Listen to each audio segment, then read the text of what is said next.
চক প্ৰথম কথা এইখন চৰকাৰে প্ৰতিবাদলৈ ভয় কৰে।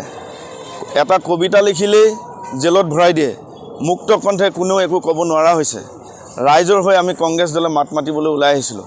আপোনালোকে নিজেই দেখিছে এই লখিমপুৰৰ যিটো নামনি ভাগ লালুক আদৰ্শ চিকিৎসালয় আমাৰ ৰঙানদী সমষ্টিত এখনেই আছে আদৰ্শ চিকিৎসালয়, আৰু তাত আজি আমাৰ যিগৰাকী অধীক্ষক আছে লালুক আদৰ্শ চিকিৎসালয় তেখেতে এখন নটিচ দিছিলে যে ইমাৰ্জেঞ্চি বিভাগত ডাক্তৰ নাই, সেইটো কাৰণে এই সেৱা বন্ধ কৰা হৈছে। আৰু আমি তাৎক্ষণিকভাৱে আমি ৰাইজৰ হৈ মাত মাতিবলৈ ওলাই আহিলোঁ যে আমাৰ একমাত্ৰ এখনেই লালুক আদৰ্শ চিকিৎসালয় আছে, সেইখনত আমাক ডাক্তৰ লাগে।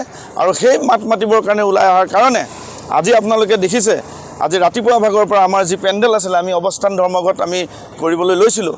এই অৱস্থান ধৰ্মঘট কাৰ্যসূচী যি পেণ্ডেল আছে আমাক প্ৰশাসনে আহি ভাঙি দিছে। আমি যোৱাকালি আমি প্ৰশাসনক আমাৰ যি লোকেল প্ৰশাসন আছে এই প্ৰশাসনক আমি জনাইছিলোঁ যে আমি ইয়াত অৱস্থান ধৰ্মঘট কৰিম। তেখেতলোকে আমাক তেতিয়া একো কোৱা নাছিলে, কিন্তু আমাৰ যেতিয়া অনুষ্ঠান আৰম্ভ হ'ল ধৰ্মঘট কাৰ্যসূচী আমাৰ আৰম্ভ হোৱাৰ পাকখনত গোটেই পেণ্ডেলটো আমাক ভাঙি চুৰমাৰ কৰি দিছে। আৰু এইখন চৰকাৰৰ পৰা আমি কি আশা কৰিম, এইখন চৰকাৰৰ পৰা ৰাইজে কি আশা কৰিব? আমি ৰাইজৰ হৈ মাত মাতিবলৈ ওলাই আহিছিলোঁ। আজি বহুত ডাঙৰ কথা কয়, তেখেতলোকে কিয় প্ৰতিবাদলৈ ভয় কৰিছে? আমিতো ৰাইজৰ হৈ মাত মাতিবলৈ আহিছিলোঁ।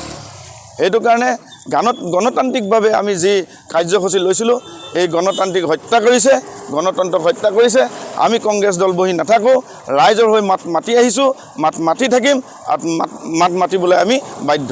আজি কাৰ্যসূচীখন ৰূপায়ণ হ'ব। আমাৰ অসম প্ৰদেশ কংগ্ৰেছ কমিটিৰ সন্মানীয় সভাপতি ভূপেন কুমাৰ বৰা ডাঙৰীয়া ইতিমধ্যে আমাৰ মাজলৈ আহি আছে, আৰু তেখেত অহাৰ লগে লগে আমি কাৰ্যসূচী আৰম্ভ কৰিম।